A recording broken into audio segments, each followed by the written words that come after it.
guys, what ka sa akong friend nga na nigalingkod and then nangadumi sa hotel. Wow, social. Hotel sponsored by ako Mika. Hi Mars. And then at dumi sa kami elevator. Char, elevator kano. Hi no. So mga tanig bigatin. Okay, so nakuha si Jeneline. So nag-video kano. Hi. And then wow, at may second floor pa dahil ni abi man ako. Taas ang din biglingo. Uy, first time pa kayo ni na ako mga jud. First time di ay nga masukat-sukat na ako pag naog ang barko.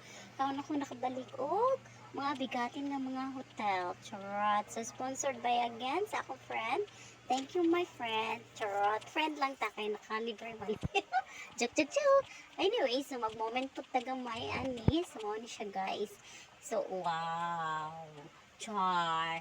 Memories daw ko ni siya. Oy, and then, so pagkakumanaan na, ay uli ko, at ito ako si